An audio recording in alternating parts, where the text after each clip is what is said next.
Welcome to our wonderful and amazing community. Pray your day is going positively well. Today we will be talking about the different forms of loneliness and tailored strategies for each form. Loneliness comes in several different forms, each with its own causes and emotional experiences. Understanding these types can help in identifying what kind of support or change might be helpful. Here are the main forms of loneliness. Emotional loneliness, a deep sense of isolation due to the absence of a close, intimate relationship like a partner, best friend, or confidant.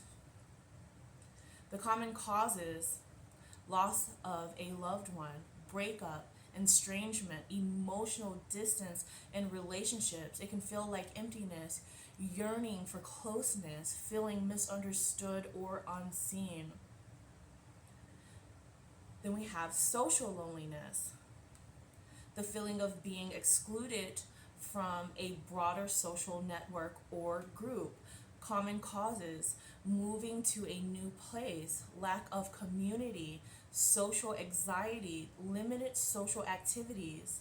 It could feel like disconnection from society, feeling like an outsider, missing parties or gatherings. Then we have situational loneliness, temporary loneliness brought on by a specific situation or change in circumstances. Common causes: starting a new job, attending a new school, traveling alone, transitions in life. It could feel like discomfort, awkwardness, anxiety in unfamiliar environments.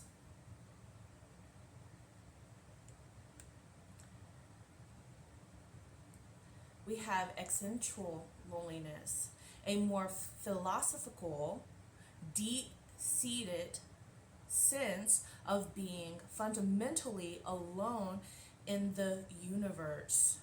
The common causes: reflection on mortality, meaninglessness, or the nature of human existence.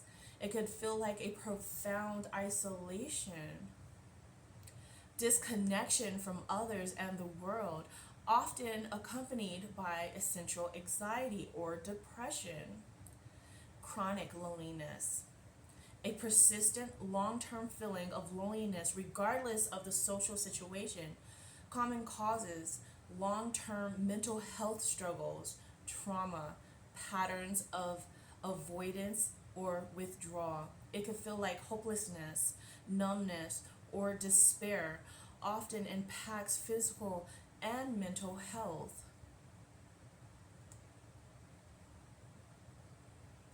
Self imposed loneliness, choosing isolation as a coping mechanism or defense, often unintentionally. The common causes: fear of rejection, past trauma, introversion taken to extremes. It could feel like safe but empty, emotionally conflicted, wanting connection but fearing it. And then we have cultural or identity based loneliness, feeling isolated because of cultural, racial, sexual, or gender identity differences. Common causes: discrimination, marginalization, being in a community that doesn't reflect your identity. It can feel like alienation, being unseen or unrepresented. Cultural dissonance, dissonance,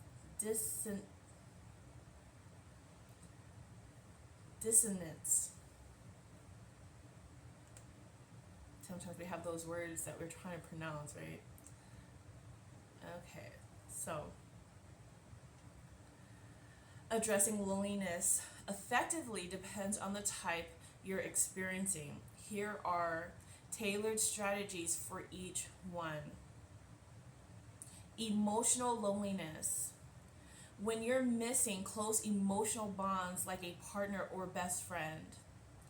Deepen existing relationships. Open up to trusted people. Vulnerability fosters intimacy. Seek therapy, especially helpful after a loss, breakup, or if trust is hard. Engage in emotional journaling. Helps process grief, longing, or detachment. Create opportunities for intimacy. Join support groups. Participate in meaningful conversations. Social loneliness. When you feel isolated from a group or network. Join interest-based groups, volunteering, classes, clubs, or gaming communities can help.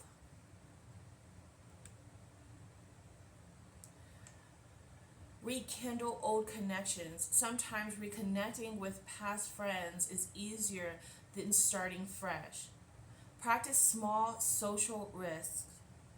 Talk to coworkers, neighbors, or acquaintances more regularly.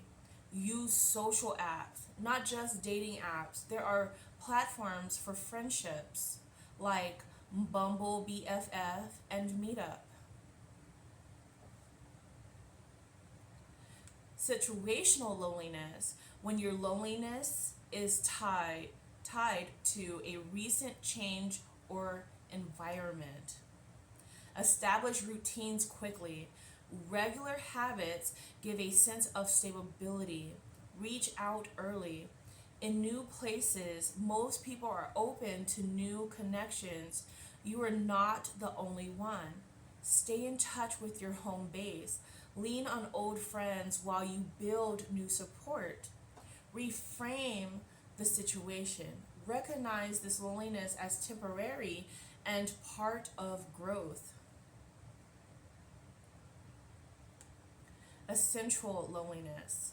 When you feel isolated on a philosophical or spiritual level, explore spiritual or philosophical paths through reading, discussion groups, or meditation.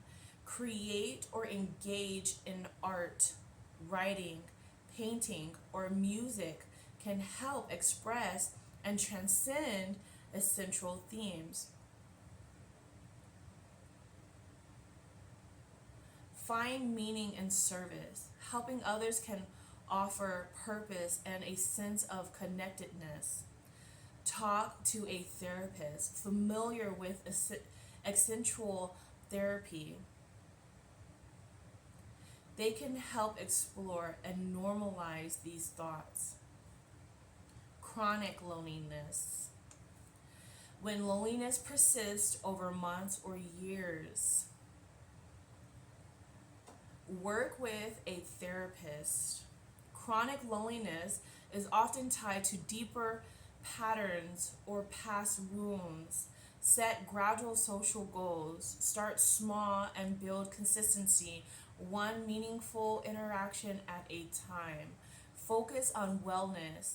Exercise, sleep, and nutrition affect your energy and openness to others. Challenge self critical beliefs. Often, chronic loneliness comes with internalized beliefs like, I'm not likable. Then we have self imposed loneliness, when you choose isolation out of fear or habit. Recognize avoidance patterns. Ask yourself what you are protecting yourself from. Practice self compassion. Isolation may once have been adaptive.